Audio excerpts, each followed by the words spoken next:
नाज़रीन, आवाज़ न्यूज़ में भलीकार आऊं आहियां बिशारत सुमरो ऐं आऊं आहियां संजा सैयद। अल्लाह से हेडलाइंस है।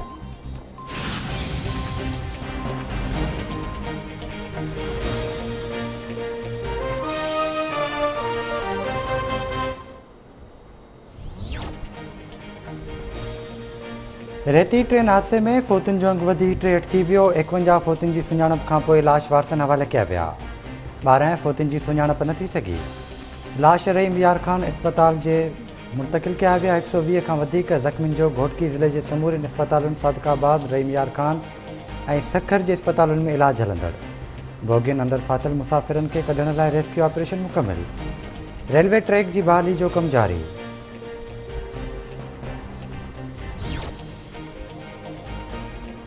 पीपी चेयरमैन बिलावल भुट्टो ज़रदारी जी इमरान खान ते तनक़ीद। संदसि चवणु आहे त इमरान खान ई रहियो आहे त घबराइणो न आहे। खंड जी क़ीमत वधण गणती जोगी ॻाल्हि आहे। ग़रीब माण्हुनि खे खाइण लाइ मानी न आहे, पाइण लाइ कपिड़ा न आहिनि। पीपी मुल्क खे मसइलनि मां कढियो आहे।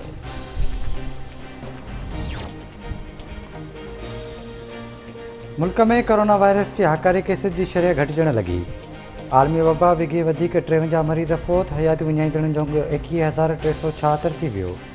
24 कलाकनि दौरान 1,383 नवां केस रिपोर्ट। मुतासिरनि जो वधी 9,35,766 थी वियो।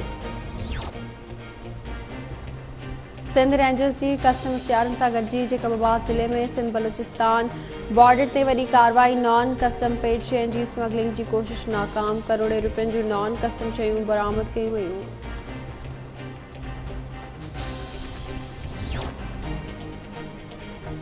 जस्कम चेयरमैन सनान कुरैशी की गिरफ़्तारी खिलाफ़ सिंध के मुख़्तलिफ़ शहरनि में हड़ताल और मुज़ाहिरा।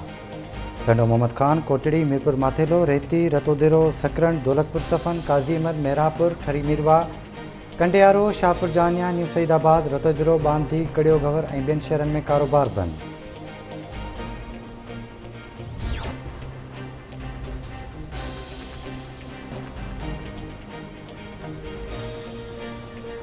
क़ौम परस्त अॻवान नवाज़ शाह भाॾाई समेत GSN मुहाज़ जे 3 कारकुननि ख़िलाफ़ दाबे जी थाणे ते धरणे ऐं ड्यूटी अटकाव जो केस दाख़िल। पुलिस वारा कारकुननि जी गिरफ़्तारियुनि लाइ ठटे जे मुख़्तलिफ़ हंधनि ते छापा। मीरपुर माथेले भरिसां ॻोठ कालू सियाल जो रहवासी पोरियत पीर बख्श सियाल बाईपास ते ट्रक जे टकर में फ़ौत। शाहपुर चाकुर भरिसां ॻोठ फरीद खान भुगटी में नौजवान दिलदार भुगटी बिजली जो करंट लॻण सबबि हयाती विञाए वेठो।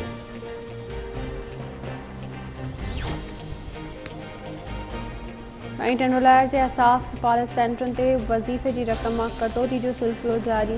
डिवाइस होल्डर एजेंट्स मार्फत ॿाहिराड़ी खां ईंदड़ मुस्तहक़ औरतुनि खे ॿिन्ही हथनि सां फुरण लॻा।